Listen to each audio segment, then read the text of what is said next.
Hello there, everybody, and today I'm here to review one of the best Batman animated series episodes, I Am the Knight.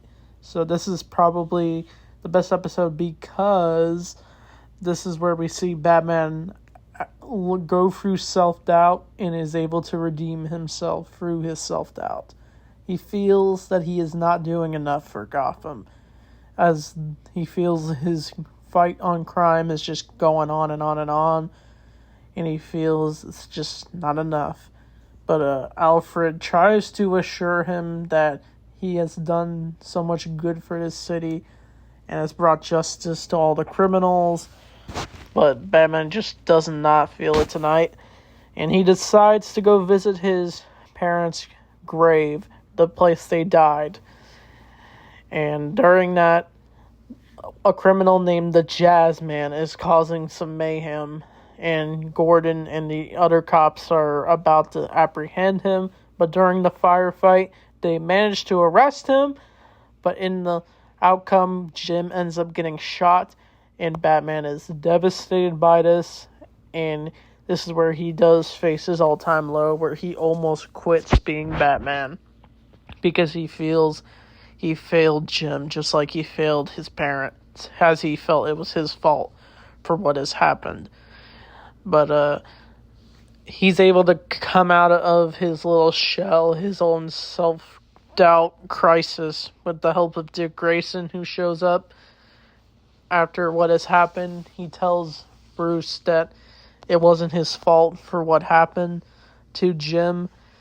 He tries to tell him that the city does need Batman, but Batman ends up just throwing the mask down, and he does give this powerful speech that he doesn't want to cause any harm for others. And yeah, once we see that mask get thrown down the cave, we thought that was it.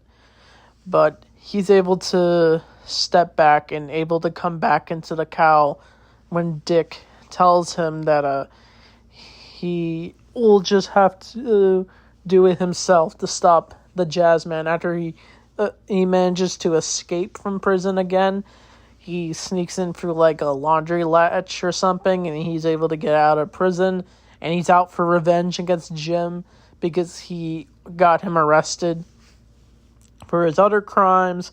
But Jim's struggling for his life in this episode, with Barbara showing up again in this episode. I actually like her appearance in this. This is before she becomes Batgirl, but Batman's able to tell Dick that he's got to do with this himself, and he gets on the motorcycle, and he literally goes on the building, and he's able to track down the Jazzman, and he actually manages to find out where Jim is somehow, and he's able to pull out his gun, which he uses like a violin case for.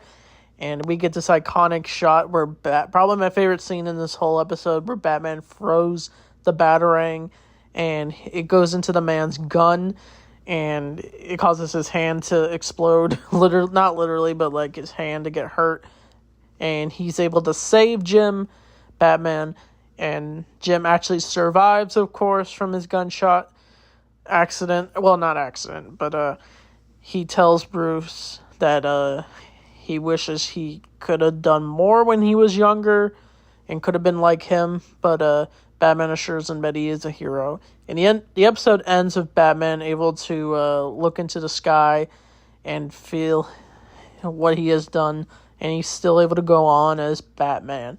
There was also a side plot where this one kid that kind of is like Jason Todd, where he is causing mischief, like he's tricking people into getting money for a bus ticket, and Batman does end up almost taking him down, and until he assures him that he doesn't have to commit to a life of crime of pettiness, but he's able to actually use the money he was borrowing to get a bus ticket. And yeah, this episode was easily the best of the Batman animated series. It has great drama, good acting from Kevin Conroy. Probably the best infamous scene of this episode is where Batman literally tears apart his stuff, his equipment in the Batcave, and he literally just screams after he felt he failed Jim. And he even reflects that his Jim is basically the same age as his dad.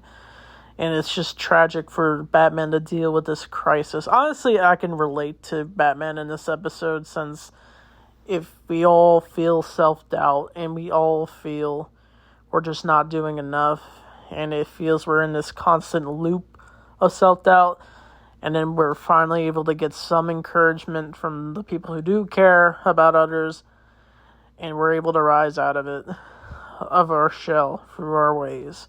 So that's what's really relatable about this episode. We also saw Leslie Tompkins in this episode, and she was looking out for Batman in this episode, which I really liked. So yeah, this episode's easily a 10 out of 10. It's the best of the show, for sure. It's definitely the most memorable episode, in my opinion. But the next episode, I forget what it is, but we'll have to wait and see for what it is. So, yeah, I felt like I said enough about this episode. So, anyway, thanks for watching. I'll see you all next time.